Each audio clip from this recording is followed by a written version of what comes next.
This time on Roadkill, we are wrenching, racing, Rocky Mountain road tripping, and celebrating 10 years of the job.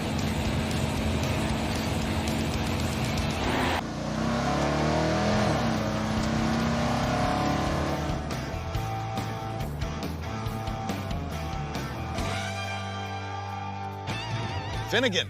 Freiburger. This episode is super special for a reason I bet you don't even know. You have no idea. Yeah, probably not. This is almost exactly the 10th anniversary of you and I assembling this car, the General Mayhem. We took a clapped out 1968 Dodge Charger. I swap meted all the fenders and everything. We pulled a 440 big block out of a motorhome. Remember driving the motorhome on the highway on the way back? Yes. Remember we had the engine cover off and I was like, thermal quad! Thermal quad! The only carburetor that punishes you for trying to go full throttle. And then the Caltrans person came and actually helped us at the side of the road. With an axe? With an axe? Yeah. All that stuff. And we finally got the thing running at the very end of the episode, and it was so Dukes of Hazzard.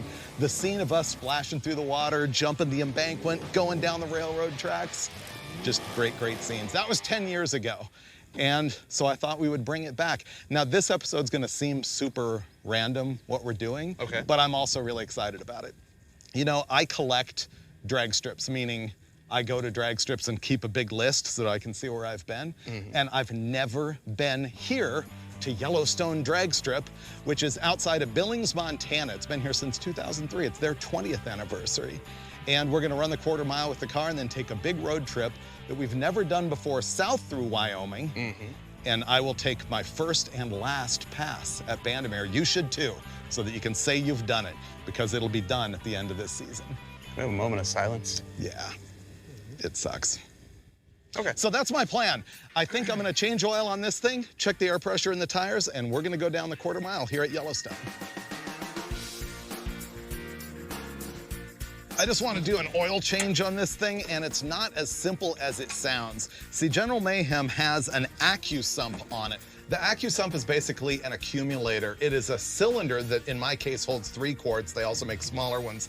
And it has a piston in it and air pressure on one side of the piston. Oil pressure comes in the other side, and then there's a valve that turns it on and off. I have an electric one that automatically senses what's going on, and you don't have to have a manual lever that some of them do. So to change the oil, what I'm gonna do is turn that valve open, and what's gonna happen is the oil pressure gauge go up. That's the AccuSump pushing oil into the engine. And I wait till that needle on the gauge comes all the way back down to 0. And at that point, all of the oil is in the oil pan, so I can drain it out and then put oil back in it. Now I'm gonna fire it up and check oil pressure, which it will have. All right, so now the AccuSump should be full. I'm gonna shut it off. I just fired it up and it pushed 3 quarts of oil into the AccuSump. While it was still running, I turned the valve off to close the AccuSump. Now that the thing isn't running, it's at 0 oil pressure, so when I open the sump, the pressure valve on the AccuSump will send oil into the engine, so you can use it as a pre-lube. That's good. I gotta set the air pressure in the tires, and then I think we're heading to the drag strip. Finnegan and I were reminiscing about the great times building the General Mayhem, but over 10 years, there's been a whole lot more to the story. The first big change that was made was it got a Hellcat engine, like a late model Dodge supercharged Gen 3 Hemi. It was the very first car to ever be Hellcat swapped. And to do that, they put in all of the wiring from a late model Dodge Charger, and it was all about doing a shootout at the very first Roadkill Nights event in Pontiac, Michigan. And then many years later, we ended up switching it back to 440 power. It's a bunch of episodes of Roadkill Garage on Motor Trend if you want to check that out. We had the engine rebuilt by Bostic Racing Engines. It's still real basic. It's the original block that was in the car from the motorhome. Same with the crank. I got some like H-beam rods. It has SRP pistons, 440 source heads. The thing makes 535 horsepower and I think 565 pound-feet of torque. So it's not super killer, but it's really good. Now, in both Hellcat and 440 configurations, we took this thing to Dirtfish Rally School. I think that's the thing that most people remember about this car, because hanging this thing out in the pebbles and clay out there is like the greatest moment you can have in an automobile. Yeah! And now, here we are at a drag strip. But you gotta know what your car runs in the 1320, right? That's what I'm about to find out. All right, ready to go? When this car had the Hellcat in it, it ran in the 1060s at Tulsa. This is not gonna be that quick. Hellcat, of course, at the time, 707 horsepower. This thing right now, 535 horsepower. But that's okay. I'm racing the General Mayhem. I'm gonna smoke the slicks a little bit more than I normally would because they're brand new. Line lock.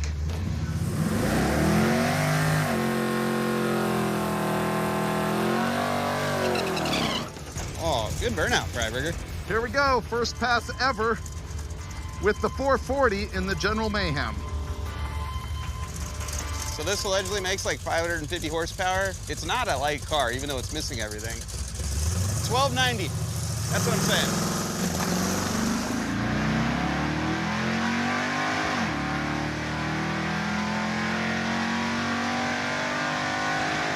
It does not feel fast. It does not feel fast at all. I hope that was at least in the 12s, but I kind of don't think so. Oh, wow. That's way better than I thought it was gonna do. It just went 1257 at 109 miles an hour. It's still not fast, but that is awesome for this car at this altitude. What are we at, 4,000 feet? It's about 6,000 feet of density altitude. Correct it, carry the 7, square root of we're slow. 1257, that's what you get. Let me see right here if I can figure out where the converter stalls. I should have done that on the track. Let's see, foot on the brake. Yeah, it stalls at about 2,200. That's when it starts spinning the tires. 1257. All right, I'm glad it's in the 12s. Wow, it's way quicker than I thought it was gonna go. How do you feel? It feels really slow. I know it ran 1257, so I'm not too embarrassed with that. With the correction factor, I think, you know, bench racing, it's a 1190s car. I say go again. Oh yeah, why not? It's going again. I think he'll go 1250 this time. That's my prediction.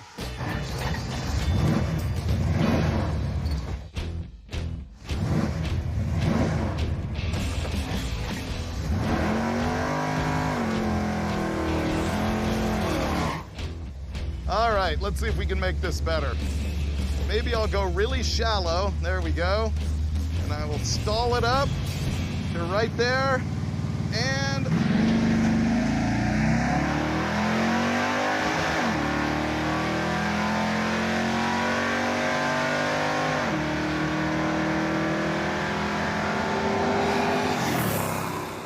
oh, it did.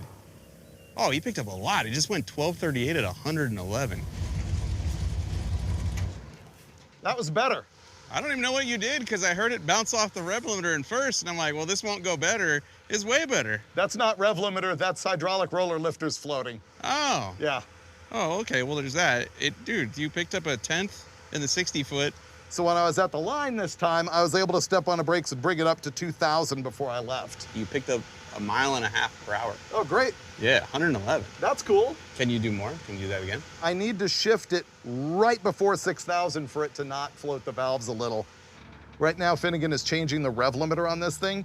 At just above 6,000 RPM, you can hear the thing miss a little bit. I think it's floating the valves with the heavy hydraulic roller lifter, but it might be the rev limiter coming in just a hair early, so he's moving it up from 6,500 to 6,800. Okay, there we go, 68. Okay.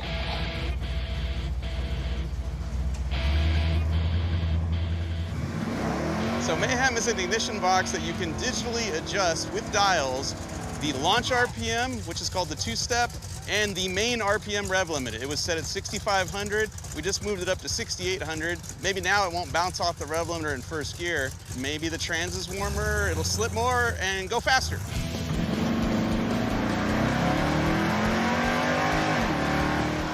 Aha, no rev limiter that time.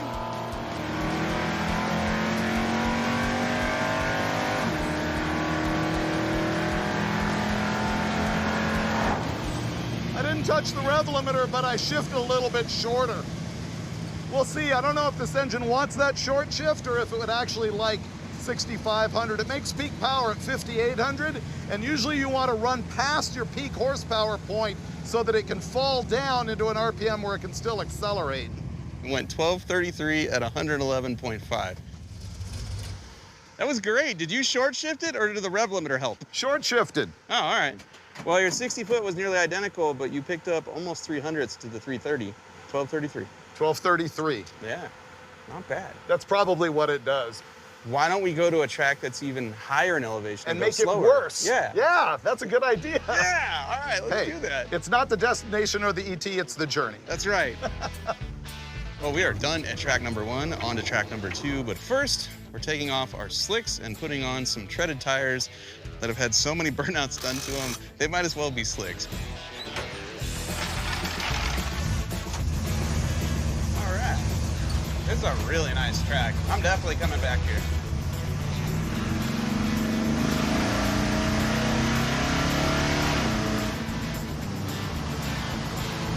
How fast is this? 72. It's about all we got. That'll work.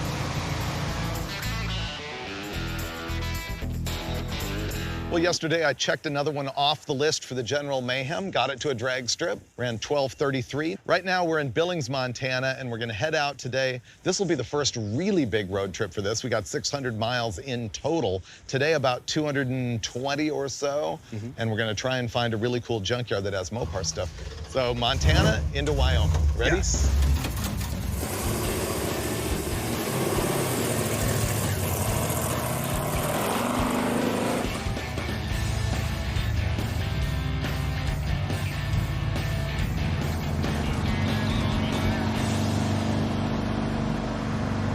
I'm gonna see if the kickdown works. No. Wow, this is really nice. That's a beautiful drive.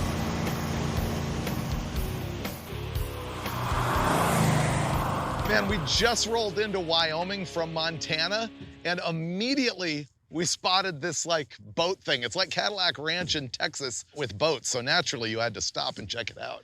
At Cadillac Ranch, they all lean the same way. They added extra flair and sort of fanned them out. Yeah. It's pretty cool.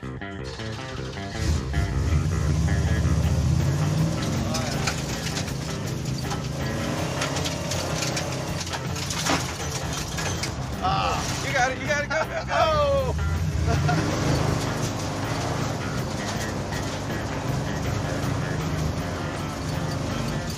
It was fun.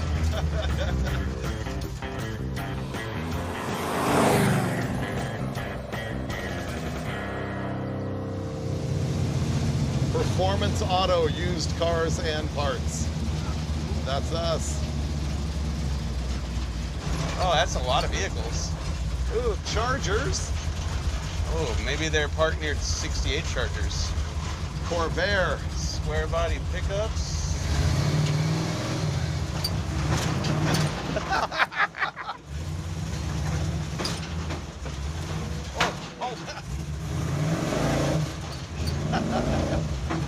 Okay.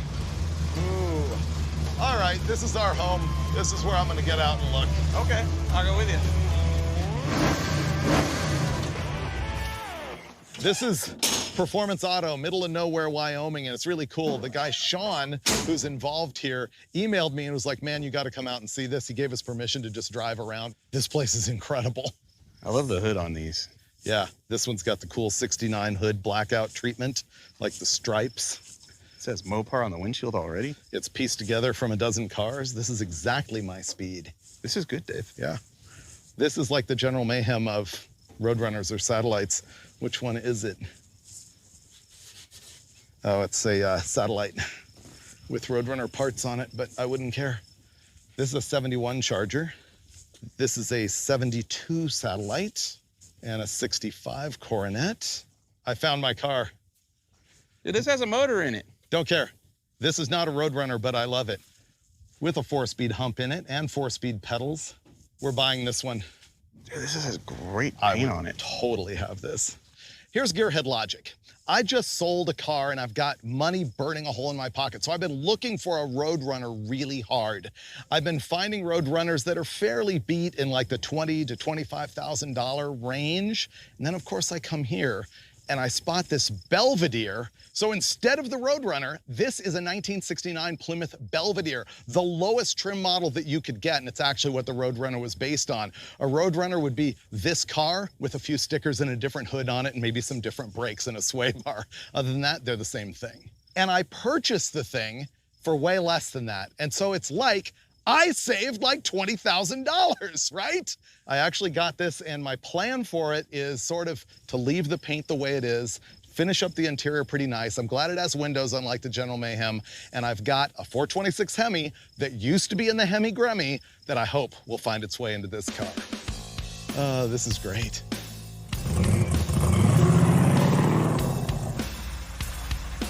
This thing's not running awesome after the junkyard tour. It's sort of burbling and glugging and maybe running on 7. It might just be because we were bouncing around so much that the carburetor might have glugged. Oh, we need to tighten that. That's actually okay, but let's tighten the belt so we don't flip it. Yeah, that's that squeak. I know the underside of the hood on this thing looks filthy, and it is. It's not from what we just did here. It's because I never hosed it off from Dirtfish. Oh, wow. You should see how much mud's on the K-member now. Whew, we're gonna have to hose this off before we go to the drag strip.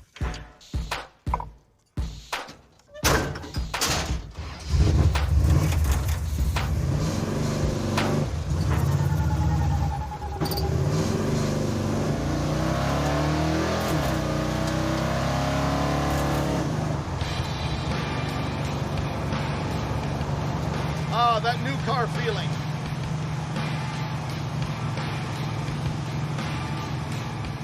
Man, it was a great day today. We got 260 plus miles on the General Mayhem, which is actually more than it's ever gone, I think. I like to think of that as closer to 300 than 200. If that makes you feel better, Let's that's just fine. go 300. It felt like 5. To me, the highlights of the day, though, were the junkyard, acquiring a new project car, and then we went through this canyon that was amazing. Yeah, the Bighorn River was really cool.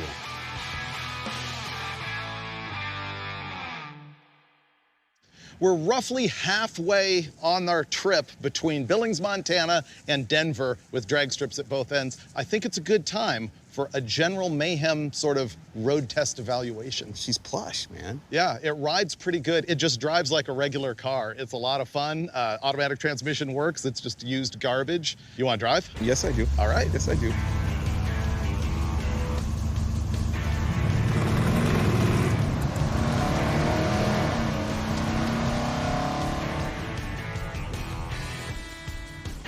This is a dirt road, so let's take it. Ooh, this is bumpy. Bumpy. It's an interesting detour. Yeah, I didn't anticipate this. Wondering why we're not charging. Have you not revved it up past about 2,000 since you started it? Maybe not. There we go. Well, no. It's going on and off, on and off. I wonder if the cable's loose from all the bouncing around. Yeah, either that or the plug on the field wire. We're 1 minute out of Riverton, and I look over and the volt gauge is not showing any charge. And we pulled over at a spot where there just happened to be a Roadkill fan right here, and he loaned us a voltmeter, and sure enough, this thing is not charging. We haven't gone through and wiggled all the wires or everything yet, so we have some fiddling to do. You want to fiddle in the shade away from the mosquitoes? Okay. Since we didn't get that far from town? Sure. Just throwing it out there. You know. All right, let's hit it. We could find a coin-op car wash and blast the mud off this. That would be a good idea, too. Since they don't want that on their drag strip when we do make it there, because we are going to make it there. I'm watching the voltmeter gauge, and it's down, and then every once in a while it ticks up.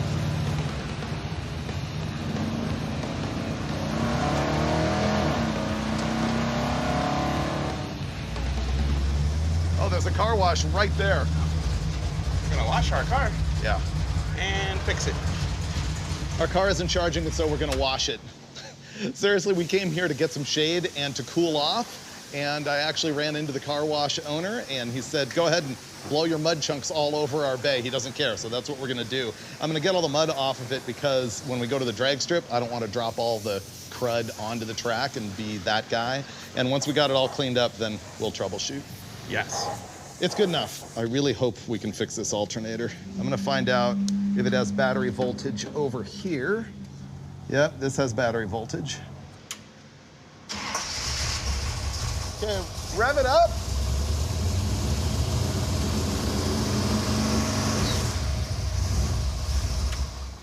That is weird. It jumped twice. And occasionally it would show 12.3. Trying to think how to troubleshoot that. Hit it with a hammer. Well, yeah, that's what I was wondering. Is like, can I smack it and see if it works?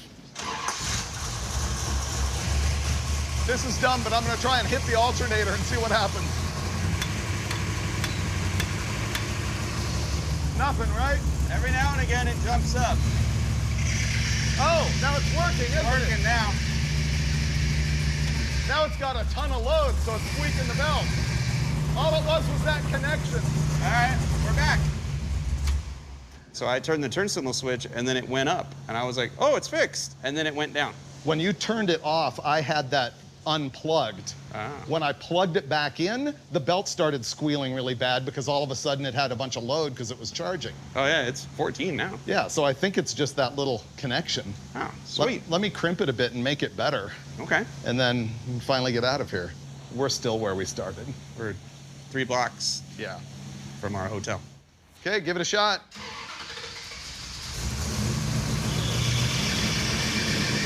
Yeah, the belt's squealing because it's charging. We have a charging system. That is 13 volts at idle. Okay, can I try and fix that? I tighten the belt. Let's see if it squeaks. Go for it. All right. Okay. There we go.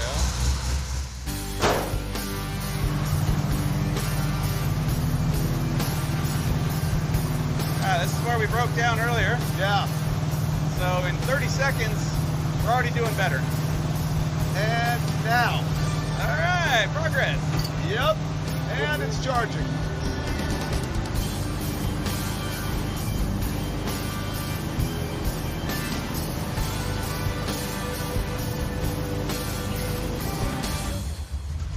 Danger, no trespassing. I will listen. I will 100% listen. This is Jeffrey City. This place is uranium mine boom town. I guess through the 50s, 60s, 70s, 80s, and in the mid 80s, uranium crashed. Almost everyone left. But there's still streets, some cool old vehicles, some burned out buildings. Anyway, it's pretty interesting.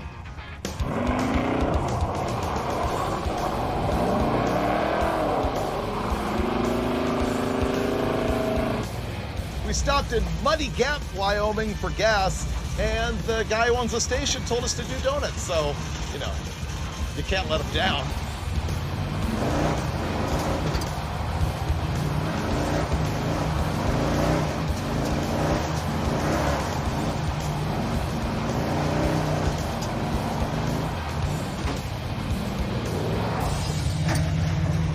Pretty nice. That was fun. Good donut shop. It's a solid automobile for making donuts.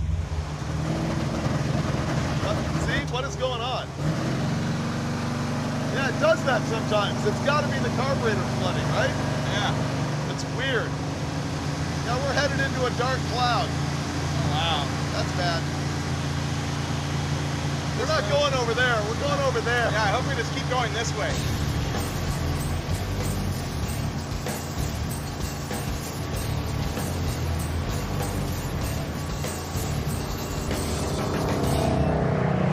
We made it to Steamboat Springs, Colorado, which is like the same state we're supposed to end in, so if it all falls apart now, we can call it good. Woo, that is bad. The car's running terrible, but we have a plan coming tomorrow. We kicked it off in Billings, Montana. We drag raced this thing. By now, we're at an actual 450 miles, which we'll call 500. We've driven 500 miles in the General Mayhem. How cool is that? But the thing is, this carbureted 440 is huffing and puffing and bogging and smoking. I honestly had no idea that this kind of altitude change was gonna make that big of a difference in the drivability. We're at about 7,000 feet here. I'm gonna give you a little bit of an explainer. Why are we changing spark plugs? Well, it's because they're fouled, and they're fouled because it's way too rich. This thing was tuned on a dyno at West Tech Performance where it's essentially sea level, and we only jetted the carburetor so that it would deliver enough fuel to give us wide open throttle performance at about an air-fuel ratio of 12.5 to 1. 12.5 parts air, 1 part fuel. But then, we're up here at altitude. This is 6,700 feet at Steamboat Springs. The higher you go in altitude, the less air density you have, the less air is available. So when you take your carburetor up here and you've still got the jets from down the hill, you're flowing not enough to overcome the fact that there isn't as much air here. So what happens is our air-fuel ratio has probably gone to like, 9 to 1, maybe worse, meaning that there is so much more fuel per air that it can't even burn all of it. So what happens is unburned fuel gets all sooty on a spark plug like this, and that's what all these black deposits are. And that means that eventually that spark plug gets so fouled that the spark won't even jump. And that just adds up to all kinds of badness. So overly rich and foul plugs make General Mayhem a very unhappy 440. We changed all the fouled spark plugs. That's not gonna address the real problem, but I'm gonna try and crutch it a little bit by messing with the idle mixture screws. There's 4-corner idle mixture screws on this particular carburetor. So by screwing them in, I make the thing leaner. By screwing them out, I make it richer. I believe this is a Holley 830 old HP. All right, go for it.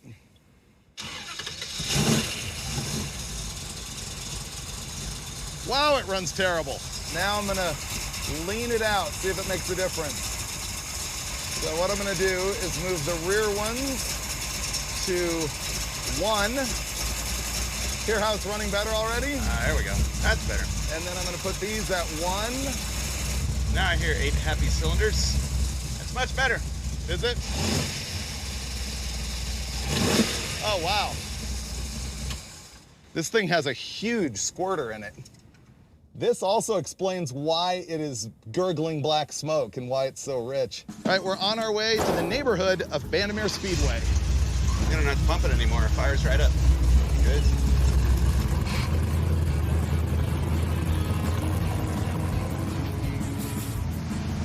Car's running great. It is way smoother.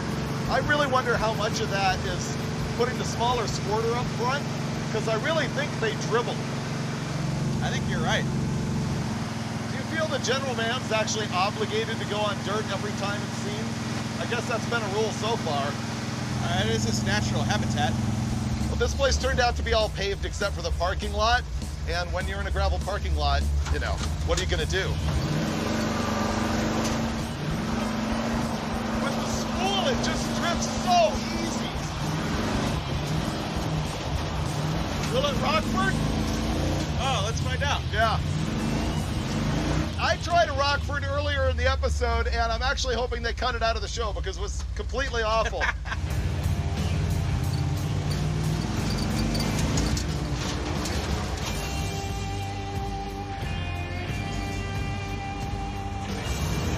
Finnegan did not school me. How's our oil pressure? Yeah, oil pressure rock solid.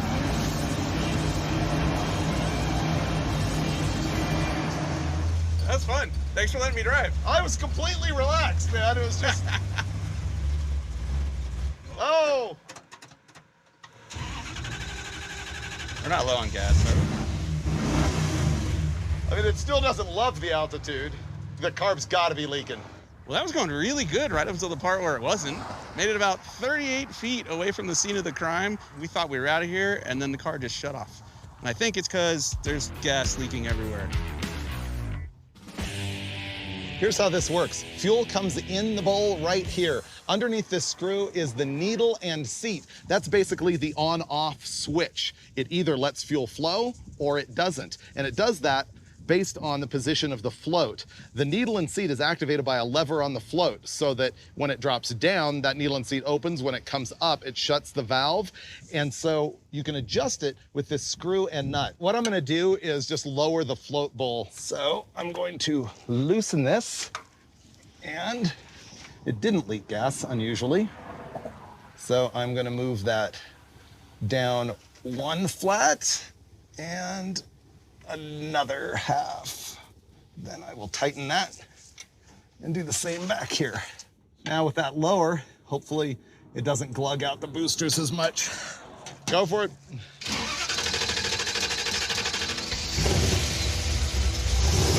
Fired right up.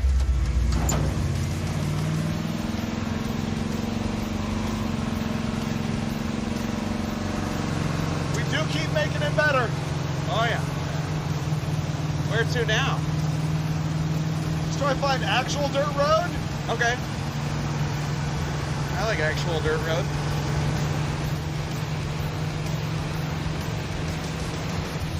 Yeah, see how it's a numbered public road? Got it. The hills are alive with the sound of Mopars. I didn't think of Colorado as a General Mayhem state, but Yeah. this is ideal.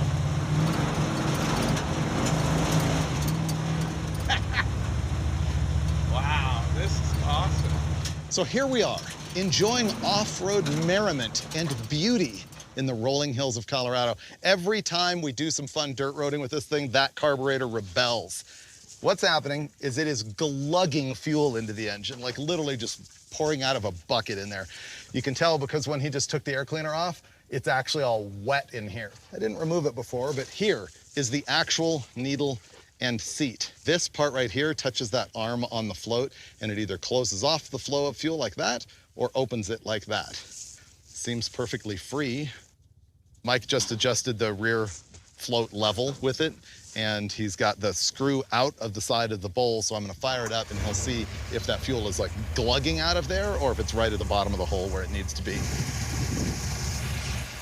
Wow, it's like a river. Pouring out? Yeah. How is it doing that? Where is that fuel pressure coming from? Here's the freaky thing. So we're working on it. The fuel system's open. It leaked, it stopped. Then all of a sudden we're in the middle of adjusting the needle and seat and we get a bunch of pressure that starts farting on us. How is that? I don't know, you have one hell of a fuel pump there, I guess. Where does the pressure just all of a sudden come from? The tank cap's off, so it's fully vented. Yeah, I opened the cap all the way. And it's not like it's a heat problem. It's not boiling the gas. I can leave my hand on any part of the fuel system. It's not vapor lock. Want me to start it again? Yeah, it's at the bottom of the hole right now.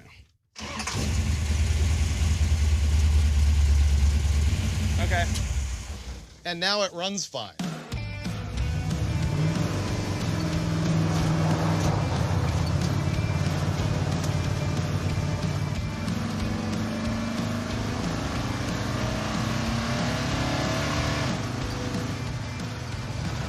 What's all that new noise? I don't know. Don't you think we need to check into that? Yeah, that's not normal.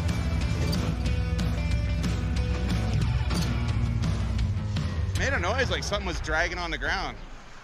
Oh, look at the tire. I'm glad that didn't blow on us at speed.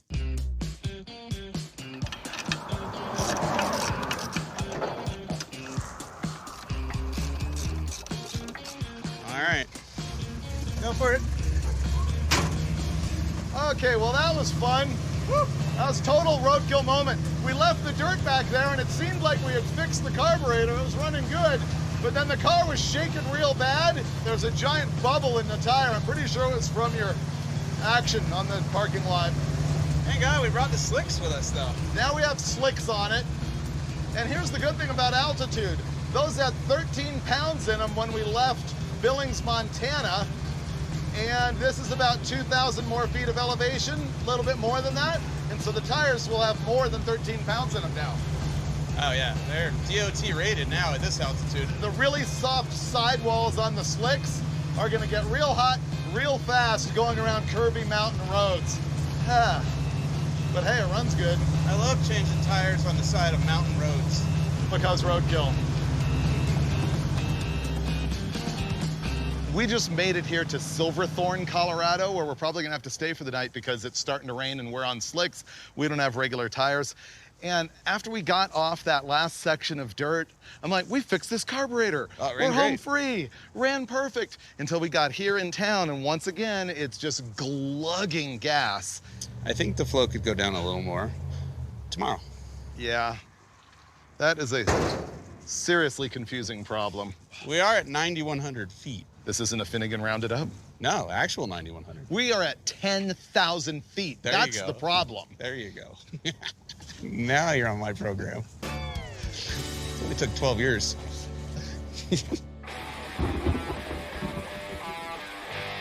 In my mind, the plan for this episode was super simple. Start at one drag strip that I'd never been to, take a radical joyride through the Rocky Mountains, and end up at a drag strip that's going to be closing. It got a lot more complicated between then and right now. I cannot wrap my head around this problem we're having that seems to be fuel pressure or float level or something. Yeah. The carburetor glugs fuel into the engine. Yeah, but not all the time. Like Right. it'll run for an hour and a half perfectly fine. And then you come into a town, slow down a little bit, and it feels like the float is sunk. Yeah. Except it's not a fountain of fuel out of the vent tube like what normally happens when a float sinks. It's just It's kind of spitting. Just spitting. I'm gonna hope that we actually fixed it again last night when we were messing with it. We lowered the float level some more. It seems happy. Let's put our tires on. We're only an hour away from the drag strip. Yeah. We'll just go. We actually managed to drive this thing 100 miles on the slicks last night, and key to that was Mike figured out that they had leaked down and they weren't at the same pressure, and we equalized them. When you have a spool, you have to have the same tire pressure. Otherwise, even going straight down the highway, the lower tire is gonna end up getting shredded more than the higher pressure tire, and you'll blow one, so. We lived. Whew. Well, we're leaving Silverthorne, Colorado. Carburetor's running perfectly right now, but we do have to climb another 3,000 feet on our way to Denver. With no windows, but we have doors. Oh, I'm glad we took the slicks off because the road's wet. Yeah, me too. And in case you were wondering, no, we don't have windshield wipers.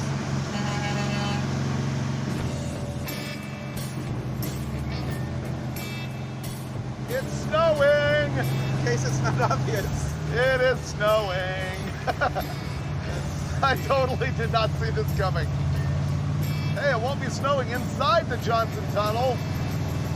I appreciate you, Mr. Johnson. Are we going down now? We're at 20,000 feet. Feel free to slow down if you want. Well, yeah, the question is, can I get over? Oh, yes. Go Okay. for it. Yeah, you're good. I feel like this is one of the more dangerous things we've ever done. We're dead. It's gonna be a great drag race today. My biggest joy will be if we arrive and the carburetor's still working fine. However, it will frustrate me because I will have no idea how it was fixed. We lowered the float level. We fixed it. It's running great now.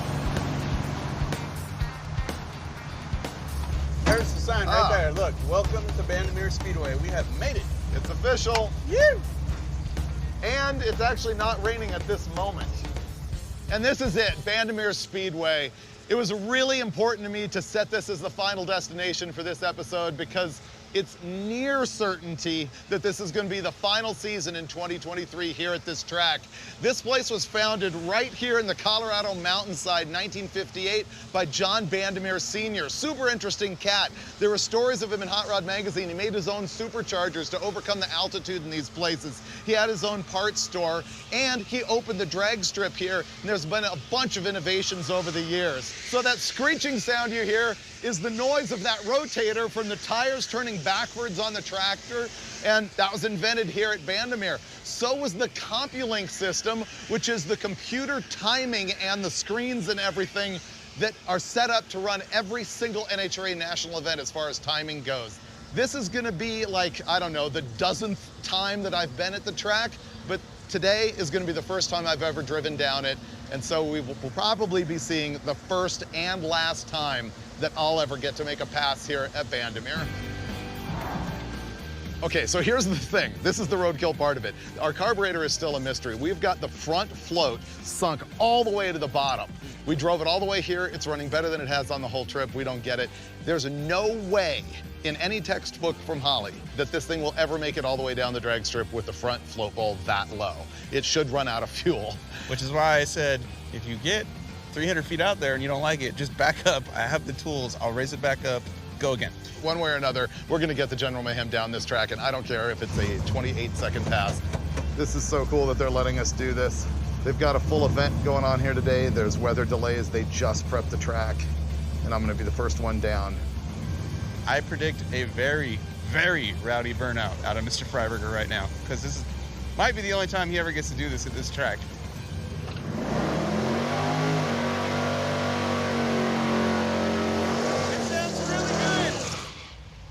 It sounds great. All right.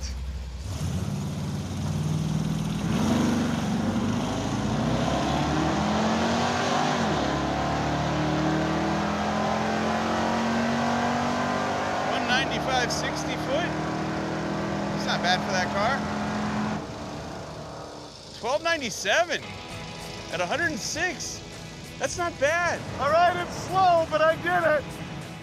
Well, there you have it. After all that monkeying around with the carburetor, going from one drag strip on one side of the mountain all the way over here to another one, we only lost half a second. Well, the General Mayhem made it all the way down the track at Bandimere. I really thought it was gonna start running out of fuel because of that float bowl situation, but who knows? It magically healed. We did it. Dude, it's not on fire. No, and it ran all the way down the track. Yeah. What'd it run? You still have a 12-second car. Really? Yeah. What'd it go? $1297 at 106. Okay. I threw away the reaction time because it was stalling higher. And I'm like, why is it stalling higher without spinning the tires? I'm like, oh, because it's not making any power. And so I stalled it higher before I left. Ah, dude. Yeah. It looked great. I know it's a stupid numbers game, but I'm super happy it went 12s, even if it's 97. Yeah, you went 12s after all the dirt roads, all the rain, everything you put that motor through, and then brought it up here on the mountain, still went 12s. At 8,000 feet. Nice work. All right, I feel way better now. I know. Let's go celebrate. We built the General Mayhem 68 Charger at the end of Season 2 of Roadkill, and this is near the end of Season 12. That's 10 years. Yet strangely, this is the first big road trip when the car has 440 power. And it's not a drag car, but this episode did show me that it probably runs high 11s at sea level. That's conjecture. What's fact is that we had one of those trips with lifetime memories just by once again setting a simple goal and nailing it. I saw a new track at Yellowstone, and we bid farewell to one of the greatest drag strips on the NHRA circuit. We also showed that I have a little bit more work to do to perfect the Charger. But the good news is that the Bandimere family has announced that they are seeking land to build an even bigger track near Denver. And when they do, you can bet I'll find an excuse to be there on a future episode of Roadkill.